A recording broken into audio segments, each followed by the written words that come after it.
오늘 우리 가운데 많은 고통이 있고 힘들지만 오늘 예배를 통해서 하나님의 은혜와 위로가 우리 안에 있기를 소원합니다. 정신과 전문의사 에릭 린드맨 박사가 위기를 당한 사람들을 상대로 조사를 했습니다. 병든 사람들, 사업에 실패한 사람들, 또 사회적으로 어려움을 당한 사람들 등 위기를 당했던 사람들을 전부 조사한 결과 위기를 당한 사람들의 85%가 결국 위기가 축복이 되었다는 결론을 얻게 되었습니다. 그 위기를 당함으로 나쁜 습관을 고치게 되었고 가정이 바르게 회복이 되었고 또 하나님을 믿으며 신앙생활을 철저히 하게 되고 시간과 물질을 절약하게 되었습니다. 인생이 새롭게 변화되기도 하고 또 발전하고 성장했다는 것입니다. 그래서 17세기 영국의 신학자 토마스 아담스라는 분은 그대에게 시련을 주는 것은 무엇이나 그대의 유익으로 계산하라고 말했습니다. 고통을 주는 것은 나에게 도움을 주는 것이라고 생각하고 받아들이라는 것입니다. 여러분, 성경에 나오는 어떤 인물도 고난과 고통을 통과하지 않은 사람이 없습니다. 여러분, 이스라엘 국기에 있는 별은 다윗별이라고 합니다. 이렇게 유대인들이 최고의 사람으로 여기는 다윗 왕도 많은 고난을 겪었고 시련이 있었고 그의 모든 생명의 위협을 경험했던 사람입니다. 여러분, 다윗은 특별히 사울 왕의 미움을 받아서 반역자여 패용 무도한 범죄자로 부당한 누명을 씌움을 받고 여러 차례 생명의 위협을 당했고 결국은 이스라엘 땅에 머물지 못하고 외국에 추방을 당하고 떠돌 수밖에 없는 그런 긴 시간이 10년 동안 다윗의 삶을 지배하고 있었습니다. 우리가 생각할 때 다윗은 좋은 일만 있었던 사람으로 생각하지만 다윗의 인생에 있어서도 이렇게 10년 어둠의 시간들, 좌절과 절망의 시간들이 있었습니다. 오늘 우리가 읽은 이 성경 본문은 특별히 다윗이 사울의 얼굴을 피해서 이스라엘의 적국인 블레셋 지역 가드에 갔을 때 가드 왕과 가드 이스라엘 블레셋 사람들에 의해서 사로잡힘을 당합니다. 이런 위기를 만났을 때 지은 시가 바로 오늘 본문의 시고 또 시편 34편에 있는 말씀 시입니다. 우리가 이런 시편을 통해서 다윗이 자신의 인생의 위기, 다시 말하면 가드 왕 아기스 왕이 손가락 하나만 까딱해도 죽임을 당할 수밖에 없고 끊임없이 이리와 늑대처럼 이 블레셋 사람들이 다윗을 삼키려고 이렇게 눈을 부릅뜨고 움켜쥐는 그런 위기 상황에 처했던 사람이 바로 다윗이었습니다. 그런데 그런 다윗이 그 모든 위기와 고난과 그 절망을 이기고 하나님의 사람으로 우뚝 세움을 받는 축복의 통로가 되고 하나님의 마음에 합한 사람이 되었습니다. 여러분, 저는 다윗을 보면서 다윗이 만나고 경험한 하나님과 우리가 믿는 하나님이 다른 건가? 가끔 그런 생각을 해봅니다. 왜 우리는 어려움을 만나면 다윗처럼 여호와는 나의 산성이고 여호와는 나의 방패시고 여호와는 나의 얼굴을 영광이 되시고 나의 머리를 드시는 분이십니다. 담대하게 우리는 하나님께 대한 이런 믿음의 고백을 통해서 우리가 만난 환난과 시련과 위협에서부터 우리 하나님으로 말미암아 보호와 인도와 이끌림을 받는 인도를 받는 삶을 왜 못 살까? 이게 제가 항상 고민하고 우리 신앙하는 우리들의 현대 신앙하는 우리들의 삶의 자리를 보면서 마음 아파하는 부분입니다. 무엇이 다를까요? 무엇이? 저는 오늘 본문을 통해서 작게나마 한번 우리들과의 차이가 무엇인지 한번 보고자 하는 겁니다. 자, 오늘 성경에 보면은 다윗이 자기의 삶의 형편이 얼마나 절박한지에 대한 얘기를 합니다. 사람이 나를 삼키려고 종일 치며 압제하고 나의 원수들이 그렇게 많고 그들이 종일 내 말을 곡해하며 나를 치는 그들의 모든 생각은 사악하고 또 원수들이 끊임없이 다윗의 생명을 엿보고 죽이려고 24시간 다윗을 감시하는 이런 상황을 지금 다윗이 맞이하고 있는 겁니다. 이런 상황에서도 다윗은 꿋꿋하게 이 상황을 극복하고 하나님의 사람으로 세움을 받습니다. 왜 그랬을까요? 왜? 자, 3절 4절 성경을 보도록 하겠습니다. 시작. 내가 두려워하는 날에는 내가 주를 의지하리이다. 내가 하나님을 의지하고 그 말씀을 찬송하올지라. 내가 하나님을 의지하였은즉 두려워하지 아니하리니 혈육을 가진 사람이 내게 어찌하리까. 자, 다윗이 뭐라고 고백합니까? 여기 반복되는 문장과 단어가 있어요. 3번이나. 뭡니까? 내가 주를 의지하고, 내가 주를 의지한다는 겁니다. 여기 의지한다는 말은 1인칭 미완료형 동사입니다. 이 의지한다, 바타흐라는 이 단어는 어디에 꼭 매어 달리다라는 뜻입니다. 이 단어는 마치 어린아이가 어머니에게 착 달라붙어 안겨 있는 것과 같이 어떤 대상에 대한 전적인 신뢰를 가지고 그를 완전히 의지하여 그에게 자신을 완전히 내어 맡기는 그런 모습을 가리키는 단어인 겁니다. 여러분, 다윗이 그런 사람이라는 거죠. 어째서 다윗은 그렇게 하나님을 의지할 수 있을까요? 어린아이가 엄마 아니면 안 된다고 딱 달라붙어서 떨어지지 않는 이 아이 같은 다윗의 모습을 상상해 보세요. 우리는 하나님을 그렇게 착 달라붙어서 매달려서 하나님이 아니면 안 된다고 하는 마음이 우리에게는 결핍이 되어 있다는 거예요. 내가 의지하는 여러 가지 있는 것 중에 하나님도 그 중에 한 분이시다는 거예요. 그래서 하나님 아니면 내가 이 사람도 있고 내가 통장에 돈도 조금 있고 우리는 항상 하나님 외에 의지하고 내 마음을 빼앗기고 흘러가는 내 감정과 의지가 흘러가는 여러 가지가 있다는 겁니다. 그런데 다윗에게는 오직 뭐예요? 하나님 그분 외에는 없다는 겁니다. 그래서 어린아이가 다른 엄마는 싫고 오직 내 엄마, 그 엄마 품에서 떨어지지 않고 착 달라붙어 있는 것처럼 그렇게 하나님을 그걸 의지한다는 겁니다. 그러니 하나님이 그의 능력이 되시고 지혜가 되시고 권세가 되시고 그의 길이 되어질 수가 있는 겁니다. 그러면 말입니다. 생각해 보세요. 다윗은 어떻게 그렇게 하나님을 의지할 수 있을까요? 왜 그렇게 할 수 있는 건가요? 왜 우리는 못하는 건가 하는 겁니다. 자, 제가 성경 한번 보도록 하겠습니다. 역대상 29장 제가 읽어드리겠습니다. 11절과 12절 읽어드리겠습니다. 여호와여, 위대하심과 권능과 영광과 승리와 위엄이 다 주께 속하여 싸우니 천지에 있는 것이 다 주의 것이로소이다. 여호와여, 주권도 주께 속하여 싸우니 주는 높으사 만물의 머리이심이니라. 부와 기가 주께로 말미암고 또 주는 만물의 주제가 돼서 손에 권세와 능력이 있사오니 모든 사람을 크게 하심과 강하게 하심이 주의 손에 있나이다. 무슨 얘기하는 겁니까? 다윗에게 있어서는 하나님은 어떤 분이냐? 하나님은 절대 주권을 갖고 계신 분이라는 거예요. 모든 것의 주인이 누구시다? 하나님이시다. 나를 크게 하신 분도, 나를 낮추신 분도, 내게 복을 받게 하는 것도, 내게 복이 떠나가게 하는 것도 다 하나님의 손에 있다는 겁니다.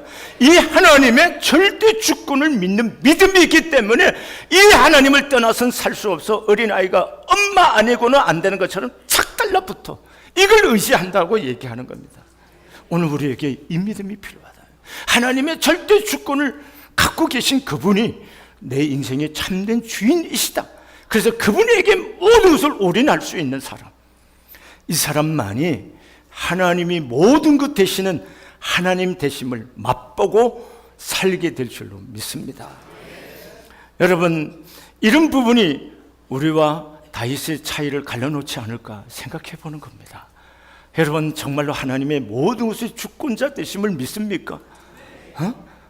그리고 그 하나님 아니면 나는 살 수 없고, 그 하나님이 나와 함께하지 않으면 나는 아무것도 할 수 없고, 그 하나님이 이끄지 않으면 나는 해낼 수 없다고 하는 이 절대 주권의 믿음, 이 하나님을 의지하는 믿음을 내가 갖고 있다면 하나님이 여러분과 저의 삶을 책임져 주실 줄로 믿습니다. 이 은혜가 오늘 우리 성안교회 우리 모두에게 충만할 수 있기를 바랍니다. 자, 두 번째입니다. 성경 한번 보시도록 하겠습니다. 8절을 보시겠습니다. 시작. 주께서 계수하셨사오니 나의 눈물을 주의 병에 담으소서. 이것이 주의 책에 기록되지 아니하였나이다. 무슨 얘기냐? 하나님의 절대 주권을 인정하는 사람은 살아계신 그 하나님이 지금 나를 알고 계시고 내 환경을 알고 계시고 내 삶의 모든 길을 알고 있다라고 하는 사실을 뭐 하는 거예요? 고백하는 겁니다. 아멘이세요? 이게 중요한 것입니다. 여러분, 다윗이 도망다니고 고통받았던 지난날의 모든 시간들을 하나님이 시간과 날짜를 계수해 달라는 겁니다. 이게 얼마나 하나님에 대한 신뢰감입니까? 하나님이 내가 처한 이 환경, 또 자기를 향해서 창을 3번이나 던졌던 이 사울의 사악함, 다 하나님이 알고 계신다는 거예요. 이 형편을. 그리고 다윗이 여러분 자기가 억울하게 지금 쫓기면서 흘리는 모든 눈물을 눈물병에 담으소서. 내가 흘리는 이 모든 고통과 고뇌와 슬픔과 좌절, 하나님이 보고 그것을 병에 담아서, 다른 말로 표현하면 이 모든 날들을 기억해 달라는 거죠. 우리에게 그런 마음이 있나요?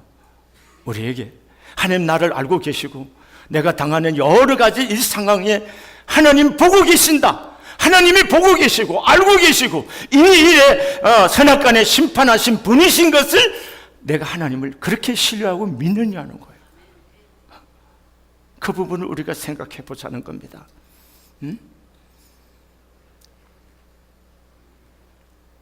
여러분, 저는 가끔 생각해 봤어요. 이번 주간 말씀을 생각하면서 여러분과 내가 억울한 일을 당할 때, 또 내가 상처받아 힘겨울 때, 나의 진실이 왜곡되어 오해받을 때, 내가 되어 있는 만큼 평가를 받지 못하고 저평가를 받고 당할 때 우리는 사실 상당히 당황하고 고통스러운 겁니다. 그래서 누군가가 내 마음의 위로를 받고 싶고 누군가에게 인정받고 싶어지는 거예요. 근데 사람은 다 알지를 못해요. 그럼 어떻게 해야 되나요? 어떻게 해야 되나요? 여러분, 여기에 답이 있는 겁니다. 하나님이 나를 알고 계신다. 여기서 위로가 안 되면은 어디서 누구에게도 위로가 안 됩니다. 하나님 나 알고 계신다. 하나님 내 진심을, 내 진실을, 나의 됨을 하나님 알고 계신다. 이걸 믿을 때만이 우리가 하나님 앞에 믿음으로 반응하고 하나님을 향하여 우리의 마음을 바르게 세울 수가 있다는 것입니다. 여러분, 바로 이것이 누구냐? 다윗이라는 겁니다. 다윗은 사울이 자기를 향해서 창을 3번이나 던지고 자기를 찾아서 죽이려고 이런 다윗의, 사울의 사악함을 압니다. 그래서 피한 거예요. 억울함을 압니다. 그런데 그런 사울을 향해서 원망하는 것이 아니고 뭐 하는 거예요? 뭐 하는 거예요? 하나님이 아신다. 그래서 나를 기억해 달라는 거예요. 하나님 나를 기억해 주세요. 이게 중요한 겁니다. 이게 오늘 우리에게 이 마음을 갖지 않으면은 우리의 가슴 속에 있는 쌓여 있는 이 분노와 좌절감을 극복하기가 쉽지 않습니다. 이게 참 어렵습니다. 그래서 하나님이 안다. 그 하나님을 알고 있기 때문에 그분이 갚아주신다. 이 믿음의 신뢰가 있을 때만이 오늘 우리의 삶을 믿음으로 한 걸음 한 걸음 조금씩 비틀거리지만 그럼에도 불구하고 하나님을 향해서 걸어갈 수가 있습니다.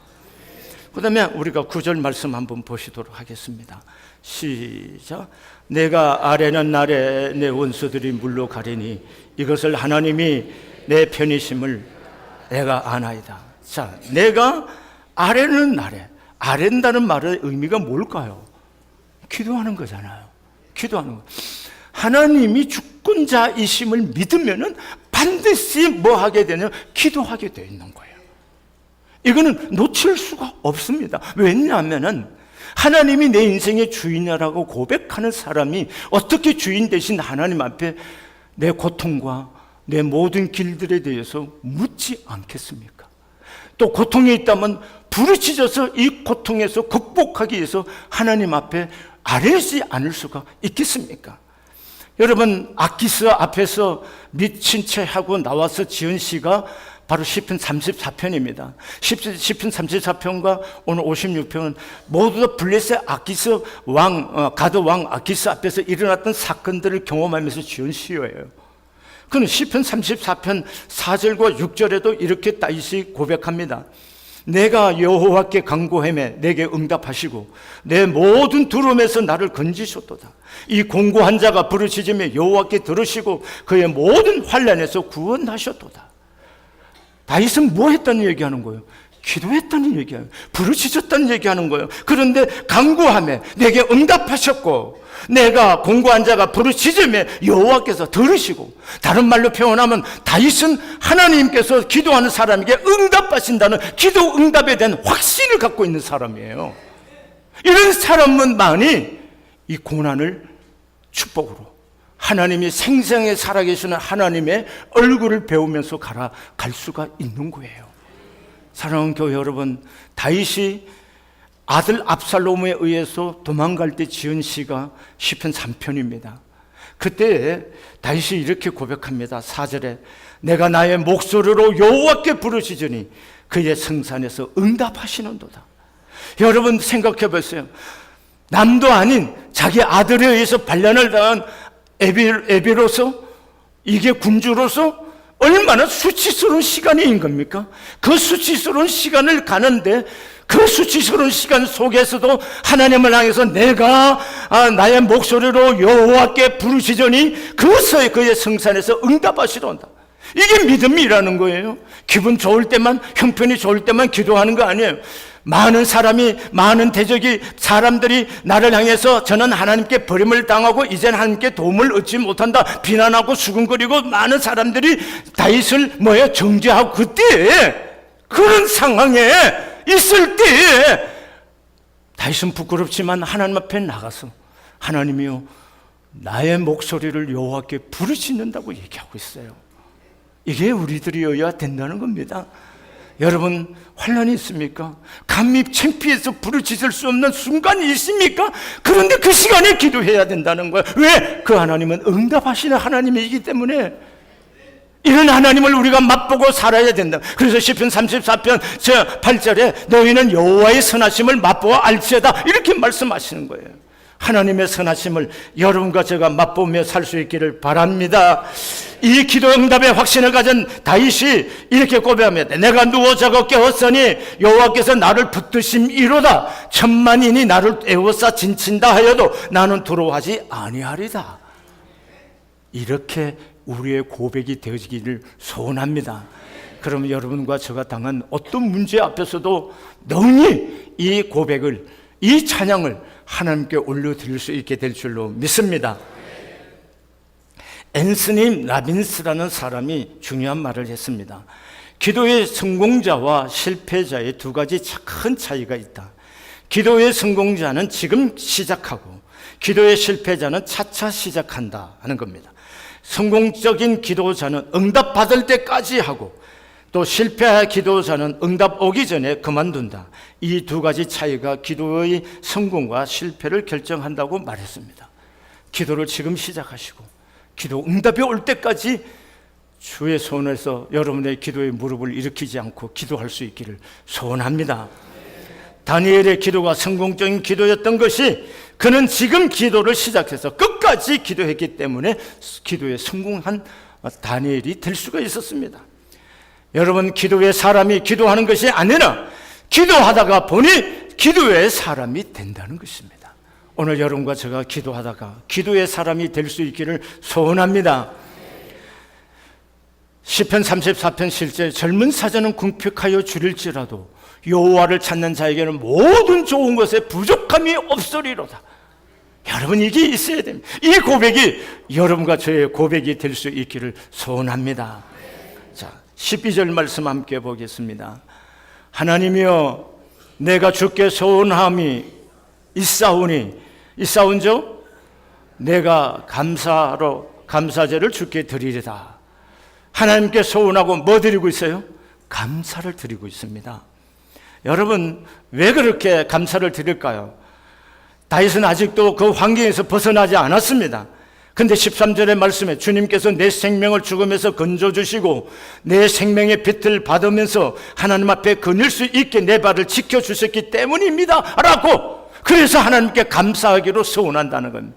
이미 건진 받은 것이 아닙니다. 아직 그 환경이 있지만 하나님이 건져주셔서 가게 걷게 하실 하나님을 바라보고 있는 거예요. 여러분, 이 믿음이 있어서 감사할 수가 있는 겁니다.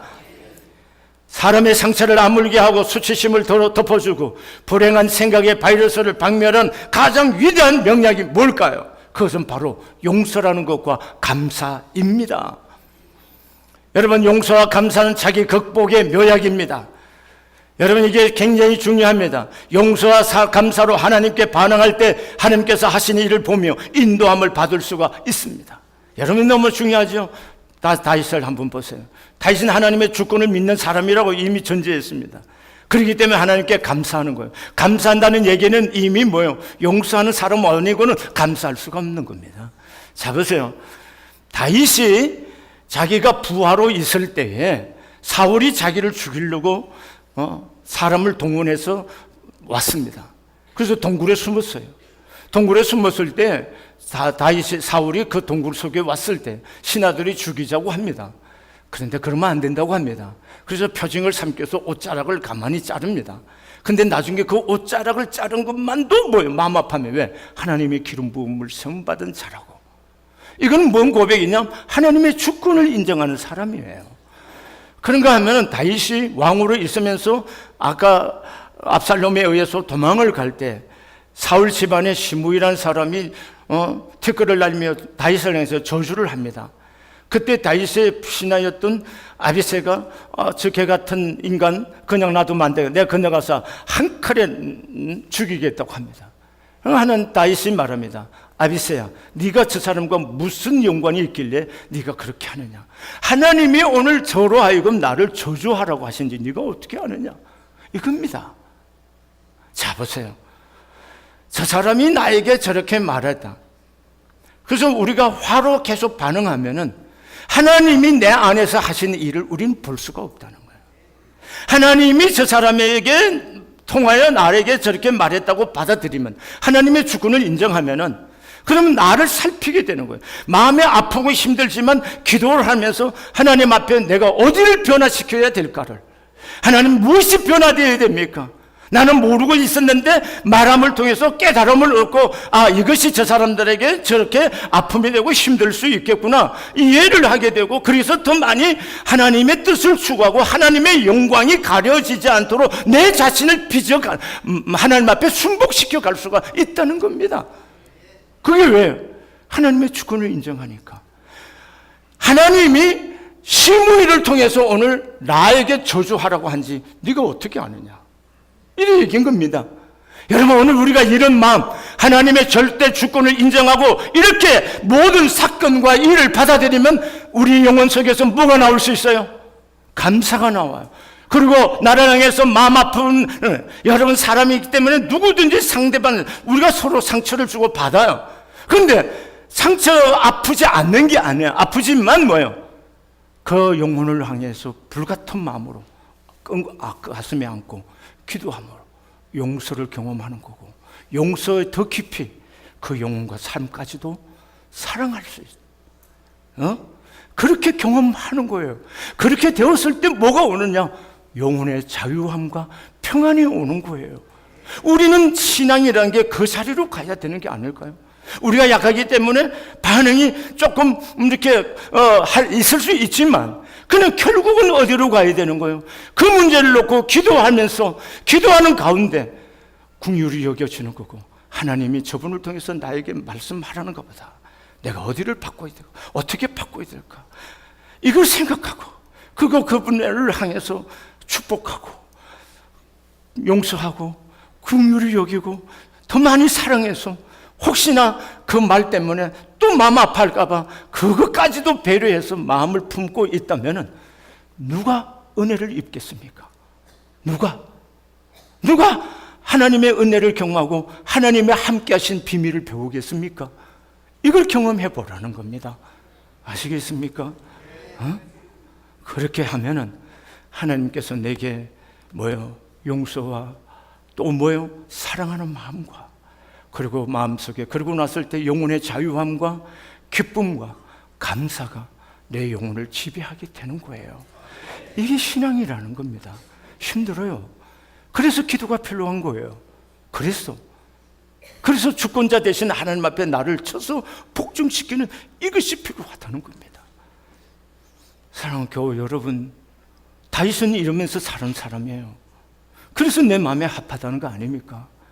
우리 모두가 다윗도 선인 군장하고 죄짓고 넘어진 사람이지만 하나님 기뻐하시는 거예요. 오늘 여러분 모습과 제 모습이 걷다 보면 비틀거리고 넘어지기도 해요. 괜찮습니다. 다시 일어나세요. 다 일어나십시오 라고 마음으로부터 용서도 하시고 긍휼히 여기시기도 하고 축복하셨어. 여러분 축복해야 뭐가 생기냐면 사랑할 마음이 생깁니다. 그 사랑할 마음이 있고서야 마음에 자유함이 생기고 평안이 오고 그 사람을 볼 때 마음의 평화로운 마음으로 아무것도 없이 마주 보면서 살아갈 수가 있는 거예요. 이 은혜가 임하지 않으면 여러분이 어디로 가든 그건 신앙이 아니고 그 영혼은 자유할 수가 없습니다. 아시겠죠? 이번에 우리 모두가 이걸 경험하고 맛볼 수 있기를 바랍니다. 그래서 기도하고 그래서 깊은 하나님의 보좌 앞에 나를 복종시킬 수 있는 이 은총이 여러분과 저에게 우리 성안교회 공동체 위에 있기를 소원합니다. 찬송 한 장 부르시겠어요? 예수의 이름